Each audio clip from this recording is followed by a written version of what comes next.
स्वागत है आपका मेरे नई वीडियो में। वीडियो अच्छी लगी तो लाइक और सब्सक्राइब ज़रूर कीजिएगा। तो आज हम बात करेंगे मैनचेस्टर यूनाइटेड की जो हाल ही में जो रिपोर्ट्स निकली, मतलब बहुत ही शॉकिंग था भाई। मैं एक रेड डेविल फैन हमेशा चाहता हूँ कि इस क्लब का अच्छा हो, तो मैं उस उन्हीं चीज़ों पे ज़्यादा बात करूँगा जिस चीज़ों में क्लब को बेटर होना चाहिए। अच्छी बात है, सब कोई करता है, हर कोई करता है। गुड बुक्स में हर कोई रहना चाहता है, कोई किसी को हर्ट नहीं करना चाहता, लेकिन उस तरीके से आप ना डिसीजंस ले पाएंगे ना आप सिर्फ क्लब ही नहीं, कोई भी लाइफ में कोई भी चीज़ आप तभी ले सकते, तभी आगे जा सकते हैं जब आप कोई कड़ा स्टेप ले, कोई हार्ड स्टांस ले, ताकि अब अभी के लिए वो थोड़ा शायद आपको तकलीफ दे, लेकिन आगे जाके लॉन्ग टर्म में वो आपको फ्रूटफुल रिजल्ट देंगी। हाल ही में रिपोर्ट्स ये आई कि माइकल कैरिक जो थे वो एक्चुअली बहुत ही पीछे थे शॉर्टलिस्ट में कोच बनने के।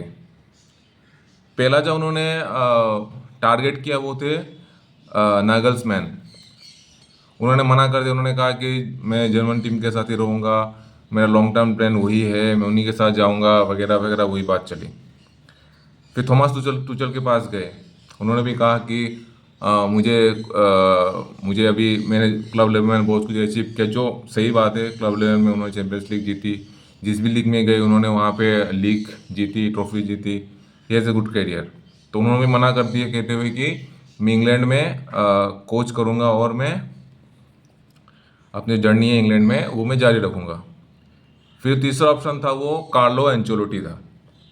अब कार्लो एंचेलोटी ब्राज़ील के साथ, मतलब उनका जो निगोशिएशन था वो थोड़ा कॉम्प्लिकेटेड था। शायद बातचीत ये चल रही थी कि शायद ये वर्ल्ड कप के बाद वो निकल जाएंगे, क्योंकि वो शायद कुछ खुश नहीं थे।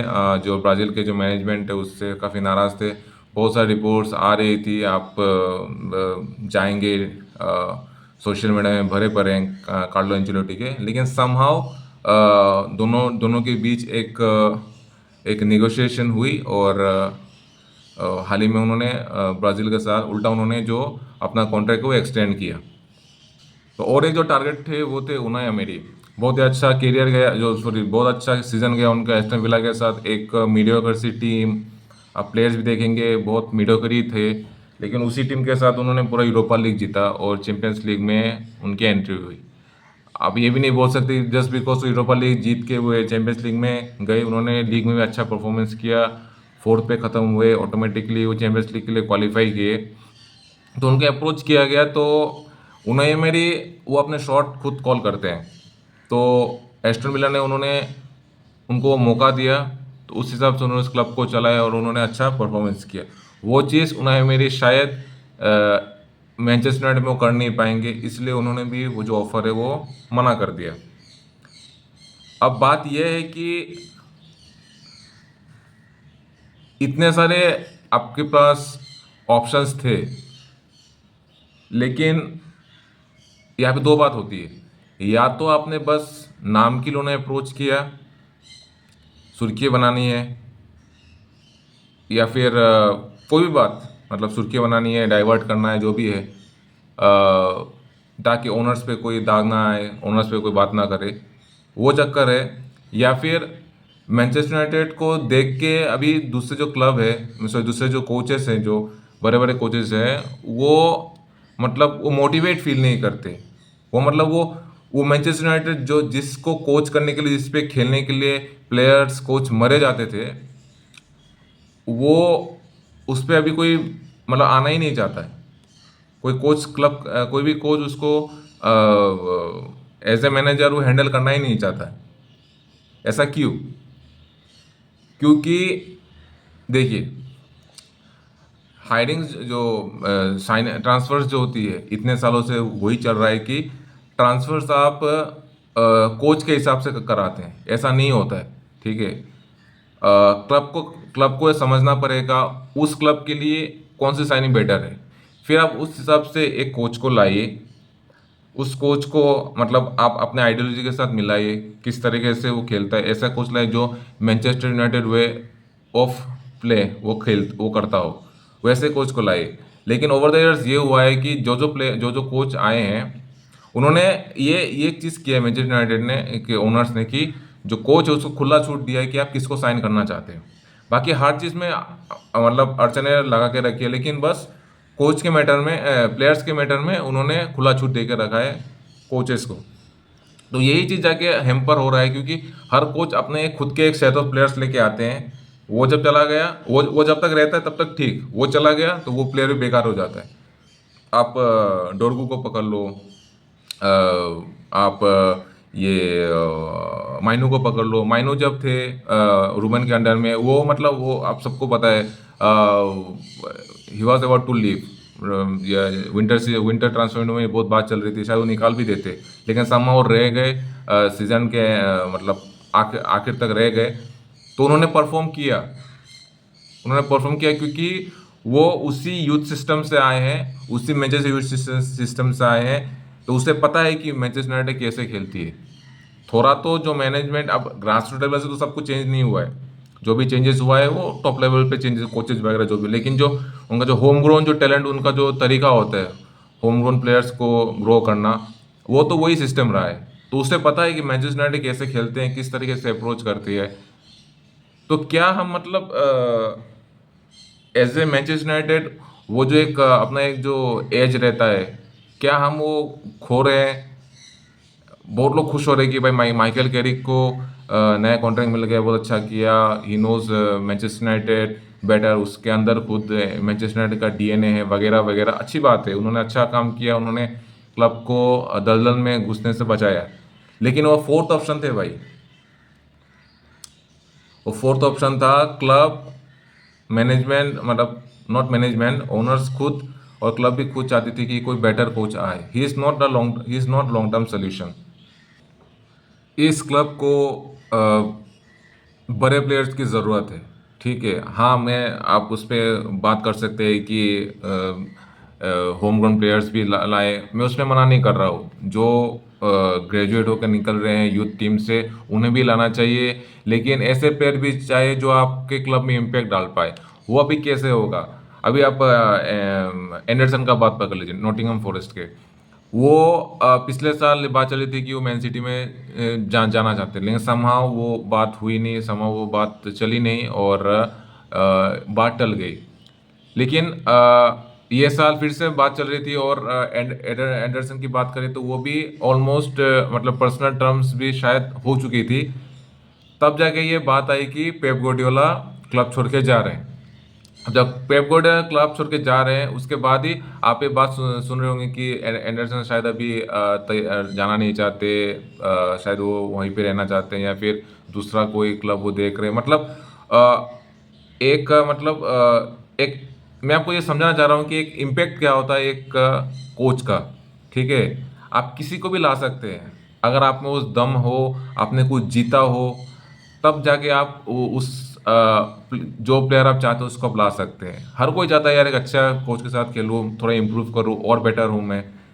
तो अगर आप केरिक को देखेंगे, केरिक ने कुछ नहीं जीता, ठीक है। हाँ, उन्होंने मिडल्सबर्ग में अच्छा काम किया, उन्होंने चैंपियनशिप तक ले गए, बढ़िया काम किया, लेकिन मेजर कुछ उन्होंने जीता नहीं, ठीक है।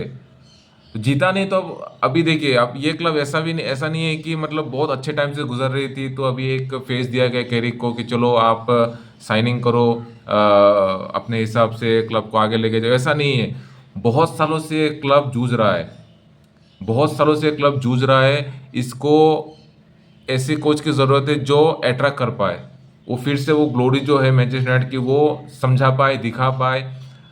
सिर्फ वो क्लब दिखा के अभी काम नहीं चलने वाला, अभी आपको एक फेस चाहिए। Bruno Fernandes as a example, जैसे मैंने पहले भी कहा था, एज एन एग्जांपल आप दूसरे प्लेयर्स को शो कीजिए कि आप भी इस रिबिल्डिंग का हिस्सा बन सकते हैं। लेकिन उस तरीके से आपको एक कोच भी लाना पड़ेगा जो वो फेस बन पाए। कैरिक को देख के आपको लगता है कोई मतलब, I am not disrespecting him, लेकिन आपको लगता है कोई प्लेयर जो like the next big big thing हो वर्ल्ड फुटबॉल में, वो आना चाहेगा? मुझे तो नहीं लगता। बात वही है, ठीक है। तो जावी अलोंसो की बात चल रही थी। हाँ, अब जावी अलोंसो का जो खेलने का तरीका शायद थोड़ा मैच नहीं होता है मैनचेस्टर यूनाइटेड के साथ, लेकिन थॉमस टुचल हो गए, फिर और भी बहुत बहुत से कोचेस हैं जिन्हें वो अप्रोच कर सकते थे। पोचेटिनो की बात चल रही थी, जो टोटनहम के बॉस थे, बाद में पीएसजी में भी गए, चेल्सी में भी।